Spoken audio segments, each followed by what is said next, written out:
But first, I was pleasantly surprised this week to read an article about how other countries around the world are dealing with terrorist sympathisers. I am talking people who are welcomed in with open arms and then suddenly think they can impose their extremist views on citizens and support terror organisations, much like what we saw here in the wake of October 7 and just weeks ago when Hezbollah flags were flown in the streets. I want to show you an example from Italy. On the 12-month anniversary of the October 7 massacre, Italy's government, led by Prime Minister Giorgia Meloni, signed a decree to deport a Pakistani Imam Zulfiqar Khan from Italy for promoting Islamic terrorism. The 54-year-old entered Italy in 1995. Now, his rhetoric included strong anti-Western and anti-Semitic sentiments. He accused Americans, Germans, French, English and Italians of supporting the impure Zionists and invoked Allah to destroy the oppressors, particularly Western states that support Israel. Italian authorities also linked Khan to foreigners who were involved in Islamist extremist groups. And in May this year, Khan allegedly made a series of pro-Hamas statements from the pulpit of a mosque, claiming it was not a terrorist organisation, but was in fact defending its territory. And so, Italy had enough and has quite rightly booted him out. See you later. No questions asked. The government said while freedom of expression is protected, hate speech and support for terrorism is not allowed. It's a no-nonsense approach to anti-Semitism and extremism. And this puts our government to shame. And this is why it is so baffling that this man, Fayez El-Hassani, who allegedly has terror links, was allowed into Australia and is somehow still allowed to be here. He's not a member of any terrorist group, but the Daily Telegraph revealed this week that this man hosted a meeting of political members of terror groups when he was Director General of the Rawasi Palestine Institute in 2019, an art, culture and communications organisation in Gaza. It says in 2018, the Rawasi Centre co-hosted a symposium attended by people including a senior Hamas official and an official from the Palestinian Islamic Jihad, both of which are listed terror groups in this country.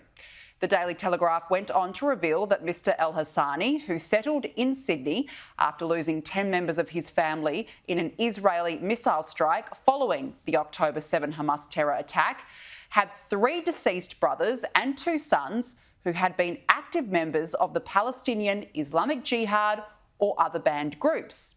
And yesterday, Liberal Senator James Paterson went on to reveal more details.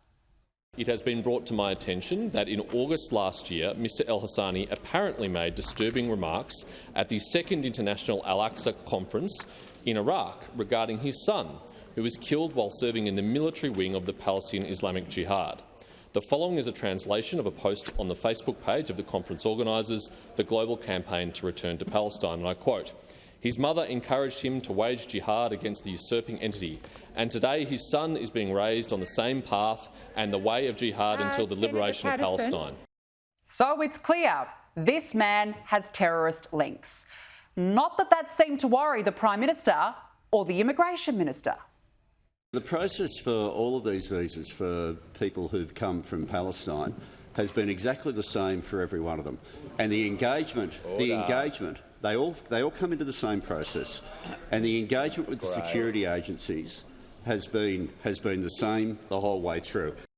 So the Prime Minister did his usual nothing to see here, palmed it off, and more concerningly, ASIO's vetting process for visas has quite clearly failed in this instance, and yet Burke just shrugs his shoulders.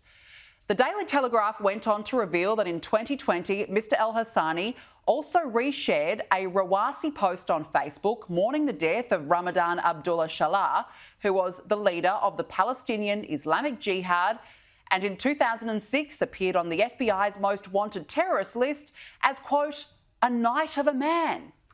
So it really beggars belief he got a visa to come to Australia, let alone the huge oversight by ASIO in the first place. But the PM defers it, of course, and Burke says, well, it's just simply not my problem.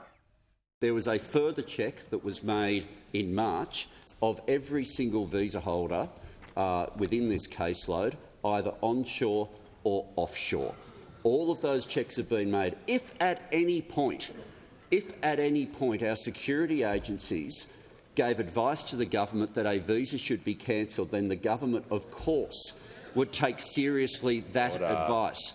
But the concept that we should abandon our security agencies and defer instead to Google searches from the opposition is not something this government will do. What a disgraceful comment. Where is the outrage? Where is the genuine concern? And what will it take for Labor to act? In fact, Burke has been on a talk fest for the past 2 weeks, ever since Hezbollah flags were flown in the streets of Melbourne and Sydney. On September 29, Burke said, "I have made clear from day one that I will consider refusing and cancelling visas for anyone who seeks to incite discord in Australia." The next day, Burke said he could not prejudge whether carrying a Hezbollah flag constituted grounds for a visa cancellation. And then on October 1st, Burke said, "So we've sent the message, and we've done this before to the different police forces, in this case New South Wales and Victoria, and just said that if anybody who they're concerned about, if they can check their visa status as well, and if someone is on a visa, then that'll come to us." I mean, I can't keep up. That's a hell of a lot of different quotes over the space of 3 days, each of them dialing down the rhetoric. And here we are, of course, 2 weeks later, and has there been, well, any visa cancellations? No. Labor has learnt nothing when it comes to immigration.